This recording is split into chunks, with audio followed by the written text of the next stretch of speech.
Hi friends, welcome to DG సేవా pay. ఇప్పుడు ఈ వీడియోలో నేను పాన్ కార్డు స్మార్ట్ పాన్ 2.0 అనేది ఎలా అప్లై చేయాలి అనేది క్లియర్గా చెప్తాను. ఎందుకంటే చాలామంది మిస్టేక్స్ చేస్తున్నారు, అవి రిజెక్ట్ అవుతున్నాయి. ఇన్ కేస్ తర్వాత మీరు మళ్ళీ అలా రిజెక్ట్ పెడతా ఉంటే వాళ్ళు రీఫండ్ కూడా ఇవ్వరు అంటున్నారు. సో అందుకని మీకు రిజెక్ట్ అవ్వకుండా ఎట్ ఏ టైం వన్ టైమే మీరు అప్లోడ్ చేసినప్పుడే డైరెక్ట్గా అప్రూవ్ అయ్యే విధంగా ఎలా చేయాలో నేను చెప్తాను. స్కిప్ చేయకుండా ఈ వీడియో చూడండి, మీకు అర్థం అవుతుంది. ఫస్ట్ మన dgsevapai.co.in తర్వాత పాన్ కార్డ్ పోర్టల్ ఎక్కడ ఉంటుందంటే ఇదిగోండి, పాన్ కార్డ్ పోర్టల్ అని ఉంది కదా, ఈ పైన ఇక్కడ క్లిక్ చేసుకోండి. క్లిక్ చేసుకున్న తర్వాత మీరు లాగిన్ అవ్వాలి ఇక్కడ. ఓకే, ఇన్ కేస్ ఎవరికైనా లాగిన్ అవ్వకుండా కాంటాక్ట్ అడ్మిన్ వస్తే మాకు వాట్సాప్లో స్క్రీన్ షాట్ పెట్టండి, మేము మీకు పాస్వర్డ్ రీసెట్ చేసి మేము ఇస్తాము. ప్రతి ఒక్కరు కూడా యూజ్ చేయండి పాన్ కార్డ్ పోర్టల్ని, చాలా బాగుంటుంది, తొందరగా మీకు సర్వీస్ వచ్చేస్తుంది. అలాగే దీంట్లోని ఇంకో బెనిఫిట్ ఏమి ఇచ్చారు అంటే పాన్ ఫైండ్లోని మీకు ఆల్రెడీ ఎవరైనా సరే పాన్ కార్డ్ నెంబర్ మర్చిపోయారనుకోండి, వాళ్ళకి ఆధార్ కార్డుకి పాన్ కార్డుకి లింక్ అయిందో లేదో ఎలా చెక్ చేసుకునే ఫెసిలిటీ ఉంది. తర్వాత ఆధార్ కార్డు ద్వారా పాన్ కార్డు నెంబర్ అనేది ఎలా ఫైండ్ అవుట్ చేయాలో దీంట్లో తెలుసుకోవచ్చు. లేకపోతే పాన్ కార్డుకి మొబైల్ నెంబర్ లింక్ అయి ఉంటే మొబైల్ నెంబర్ ద్వారా కూడా పాన్ కార్డు నెంబర్ తెలుసుకునే విధానం అనేది వచ్చిందనమాట. సో ఈ ఫెసిలిటీ అనేది జస్ట్ మన డీజీ సేవా పోర్టల్ మాత్రమే ఉంది. ఎవరికైనా ఐడి లేకపోతే వెంటనే తీసుకోండి, మమ్మల్ని కాంటాక్ట్ చేయండి, అది కూడా నేను చెప్తాను. సో ఈ విధంగా ఓపెన్ అయిన తర్వాత ఇక్కడ స్మార్ట్ పాన్ 2.0 అని ఉంది కదా, దీని మీద క్లిక్ చేసుకోండి.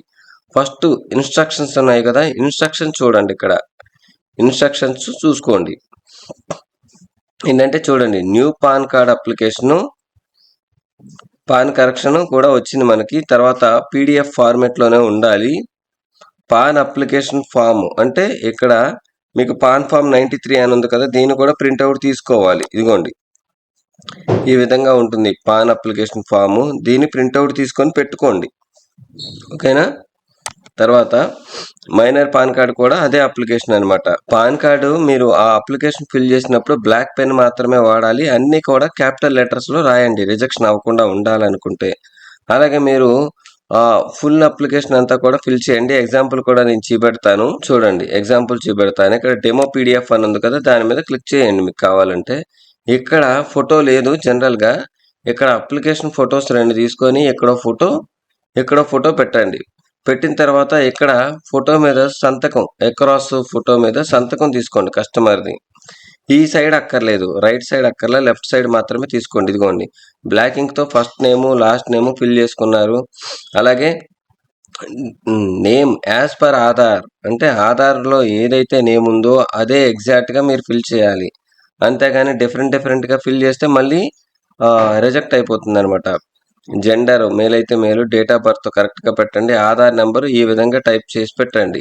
ఆధార్ నెంబర్ ఫుల్గా రాసేసేయండి, ఇది వీడియో కాబట్టి ఇక్కడ నేను క్రాస్ చేశాను. అలాగే అడ్రస్ కూడా క్లియర్గా క్యాపిటల్ లెటర్స్లో రాయండి. ఆఫీస్ అడ్రస్ అక్కర్లేదండి, ఇది వదిలేసేయండి.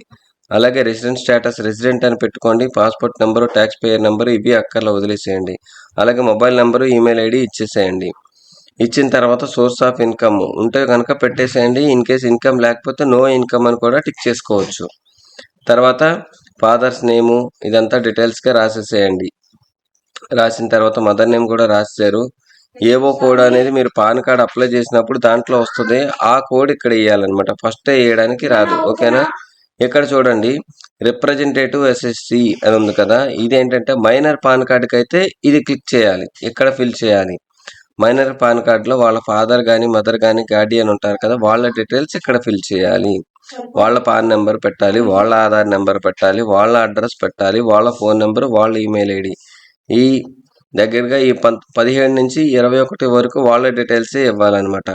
అలాగే వాళ్ళ ఆధార్ కార్డు కూడా అప్లోడ్ చేయాలి మీరు, వాళ్ళ డేట్ ఆఫ్ బర్త్ కూడా అప్లోడ్ చేయాలి మైనర్ దాంతో పాటు.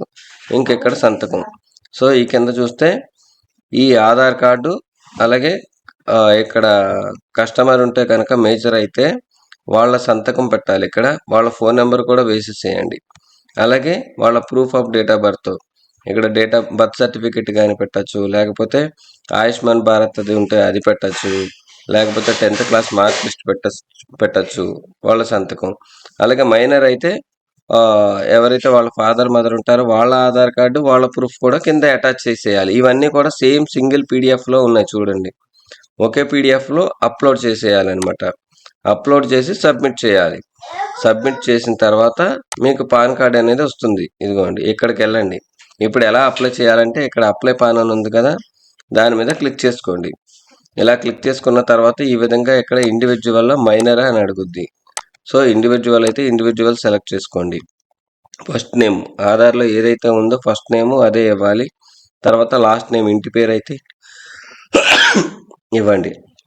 నేమ్ యాజ్ పర్ ఆధార్ కంప్లీట్గా ఫుల్గా పెట్టేసేయండి ఇక్కడ. అలాగే gender, date of birth, Aadhaar number ఇచ్చి నెక్స్ట్ కొట్టండి. నెక్స్ట్ కొట్టిన తర్వాత అడ్రస్ అడుగుతుంది. అడ్రస్ ఇవ్వండి. అడ్రస్ తర్వాత ఇన్కమ్ అయిన తర్వాత పేరెంట్స్ మీ డీటెయిల్స్ అడుగుతుంది. ఏవో కోడ్ కూడా ఇక్కడ వచ్చేస్తుంది అనమాట 4వ స్టెప్లో. తర్వాత ఆరో స్టెప్లో ఏంటంటే డాక్యుమెంట్స్ అప్లోడ్ అడుగుతుంది. మీరు ఏదైతే ప్రింట్ తీసి పెట్టుకున్నారో ఇక్కడ 4వ స్టెప్లో ఏవో కోడ్ వచ్చేస్తుంది కదా, అది అప్లికేషన్ మీద వేసేసి 6వ స్టెప్లో డైరెక్ట్గా డాక్యుమెంట్ పీడిఎఫ్ ప్లస్ ఆ డాక్యుమెంట్స్ అన్నీ కూడా అప్లోడ్ చేసేసేయండి. ఇదిగోండి ఫస్ట్ లాగిన్ అయ్యారు. లాగిన్ అయిన తర్వాత అప్లికేషన్ ఫిల్ చేశారు. 4వ స్టెప్లో అప్లోడ్ డాక్యుమెంట్స్, 5 సబ్మిట్ అప్లికేషన్ అనమాట. ఈ అప్లికేషన్ సబ్మిట్ చేసినప్పుడు చూడండి ఇక్కడ మీరు అక్నాలెడ్జ్మెంట్ నెంబరు మీకు వస్తుంది సక్సెస్ఫుల్లీ సబ్మిట్ అయిన తర్వాత. ఈ అక్నాలెడ్జ్మెంట్ నెంబర్ని మీరు ఏదైతే అప్లికేషన్ ఉన్నదో ఆ పైన వేసేసుకోండి. మీకు ఈజీగా ఉంటుంది. ఎప్పుడైనా ట్రాక్ చేయాలనుకుంటే అక్నాలెడ్జ్మెంట్ నెంబర్తో ట్రాక్ చేసుకోవచ్చు. తర్వాత మంత్లీ డిస్పాచ్ ప్రాసెస్ అని ఉంది కదా, మీరు నెలకి ఫర్ ఎగ్జాంపుల్ 20 పాన్లో 30 పాన్ కార్డులో అప్లై చేసిన తర్వాత అప్లికేషన్లు అన్నీ మీ దగ్గర ఉన్నాయి కదా, అవి కొరియర్ చేయాలి. ఇక్కడ అవి మీ దగ్గర పెట్టుకోండి. కొరియర్ అడ్రస్ నేను పంపిస్తాను. సో మీ దగ్గర అయితే పెట్టుకొని ఉంచుకోండి. మీకు పాన్ కార్డు మోస్ట్లీ ఎలా వస్తుందంటే ఇక్కడ మీరు లిస్ట్ ఆఫ్ పాన్ అని ఉంది కదా, దాని మీద క్లిక్ చేసుకుంటే మీరు అప్లై చేసిన పాన్ కార్డ్ వస్తుంది. అది సక్సెస్ అవుతుంది, ఫెయిల్యూర్ అవుతుంది, ఎందుకు ఫెయిల్యూర్ అవుతుందో అనేది రికార్డ్ కూడా వస్తుంది.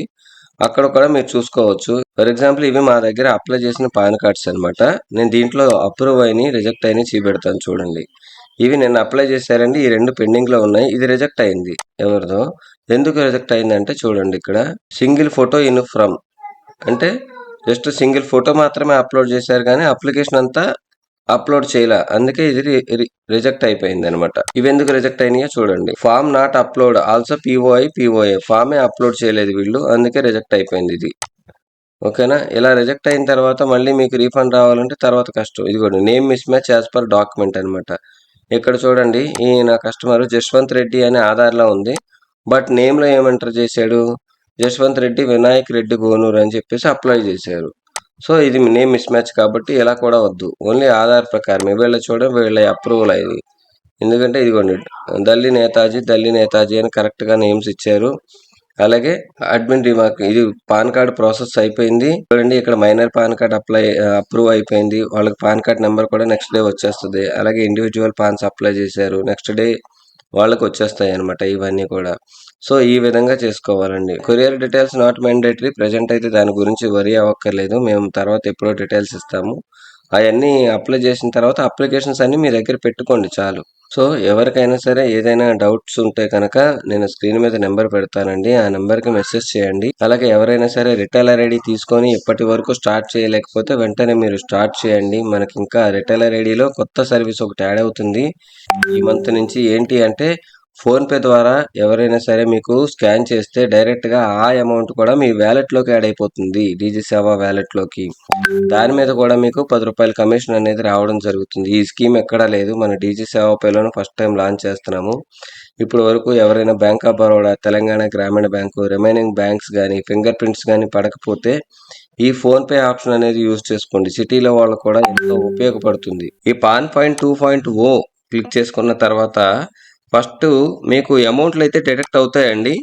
సో ఎందుకు డిడక్ట్ అవుతాయంటే చూడండి ఇక్కడ యూఐడి టు లింక్ చెక్. ఇది దేనికంటే మీ ఆధార్ కార్డుకి మీ పాన్ కార్డు లింక్ అయ్యి ఉంటేనే మీకు పాన్ నెంబర్ అనేది వస్తుంది అనమాట. అంతేగాని డైరెక్ట్గా ఫైండ్ విత్ యూఐడి కొట్టద్దండి. దీని మీద డైరెక్ట్గా కొడితే మీకు 75 రూపాయలు కట్ అయిపోతాయి. సో ఇది చేయకండి. ఫస్ట్ యూఐడి లింక్ చెక్ చేసుకోండి. ఇక్కడ ఆధార్ నెంబర్ కొట్టి ఇక్కడ చెక్ ఆధార్ పాన్ లింక్ అని కొట్టండి. ఇన్ కేసు లింక్ సక్సెస్ అయితే మీకు 25 రూపాయలు డెబిట్ అవుతాయి. అప్పుడు మీరు లింక్ సక్సెస్ అయితే ఫైండ్ విత్ యూఐడికి వెళ్ళాలన్నమాట. అప్పుడు రూ. 75 కట్ అవుతాయి. ఇక్కడ రూ. 75 ప్లస్ 25 రూ. 100 అయిపోతుంది. అదే ఫస్ట్ మీకు ఇక్కడ యూఐడి లింక్ చెక్లోని మీకు ఇక్కడ లింక్ చెక్ చేసుకున్న తర్వాత ఫెయిల్డ్ అయింది అనుకోండి, అయినా ఈ రూ. 25 మీకు కట్ అవుతాయి. అప్పుడు మీరు ఇంకెక్కడికి వెళ్ళక్కర్లేదు, ఫైండ్ విత్ యూఐడికి వెళ్ళక్కర్లేదండి. ఎందుకంటే లింక్ లేదని అక్కడ వచ్చేసింది కదా, రూ. 25తో పోతుంది. చాలా మంది ఏం చేస్తున్నారంటే అది చెక్ చేయకుండా డైరెక్ట్గా ఫైండ్ విత్ యూఐడిలో చెక్ చేసేస్తున్నారు. చెక్ చేసినప్పుడు ఏమవుతుంది అంటే వీళ్ళకి డబ్బులు రూ. 75 కట్ అయిపోతున్నాయి. ఎందుకు అంటే ఏపీఐలోని అది చెక్ చేసుకుంటుంది, బ్యాక్గ్రౌండ్కి చెక్ చేసుకోవడానికి రూ. 75 కట్ అయిపోతాయండి. సో అది సక్సెస్ అయినా ఫెయిల్ అయినా సరే మీకు అమౌంట్ అనేది కట్ అయిపోతుంది. సో డైరెక్ట్గా చూసుకోవాలనుకుంటే ఇక్కడ చెక్ చేసుకున్న తర్వాత సక్సెస్ అయితేనే ఫైండ్ విత్ యూఐడికి వెళ్ళండి, లేకపోతే వెళ్ళొద్దు. ఓకే, తర్వాత మొబైల్ టు పాన్ అని ఉంది కదా, కస్టమర్ని అడగండి క్లియర్గా పాన్ కార్డ్ ఇచ్చినప్పుడు మొబైల్ నెంబర్ ఉందా లేదా అని. ఇది కూడా మోస్ట్లీ అవాయిడ్ చేయండి ఈ సర్వీస్ కూడా. ఎందుకంటే చాలామంది ఎప్పుడో పాన్ కార్డులు అప్లై చేసి ఉంటారు వేరే వేరే ఫోన్ నెంబర్లో, లేకపోతే ఒక్కోసారి పాన్ కార్డు అప్లై చేసిన వాళ్ళు ఫోన్ నెంబర్లో లింక్ చేసి పెడుతున్నారు అనమాట. సో మీరు చెక్ చేసుకుంటే అనవసరంగా రూ. 50 కట్ అయిపోవడం తప్ప మీకు సక్సెస్ అయ్యే అవకాశాలు చాలా తక్కువ. ఎవరో కరెక్ట్గా గుర్తుంది నాకు, నా మొబైల్ నెంబర్కి పాన్ కార్డ్ రిలేటెడ్ మెసేజ్లు వస్తున్నాయి అంటే కనుక మీరు మొబైల్తో చెక్ చేయండి, లేకపోతే చెక్ చేయొద్దు. ఓకేనా. ఇక్కడ ఫైండ్స్ రిపోర్ట్స్లోకి వెళ్ళిన తర్వాత మీకు సక్సెస్ అయితే ఇక్కడ సక్సెస్ ఫెయిల్డ్ అన్నీ కనబడతాయి ఇక్కడ. తర్వాత పాన్ కార్డు మీరు యూఐడి లింక్ చెక్ అని ఉంది కదా, మీరు చెక్ చేసిన తర్వాత 2 అవర్స్లో మీకు పాన్ కార్డ్ నెంబర్ అనేది జనరేట్ అవ్వడం జరుగుతుంది. సో దయచేసి గుర్తుపెట్టుకోండి, ఈ సర్వీస్ యూజ్ చేసినప్పుడు మీకు అమౌంట్ కనుక అన్నెసరీగా డిడక్ట్ అవ్వకుండా ఉండాలి అనుకుంటే నేను చెప్పిన ఈ టిప్స్ అన్నీ కూడా మీరు ఫాలో అవ్వండి. ఓకేనా.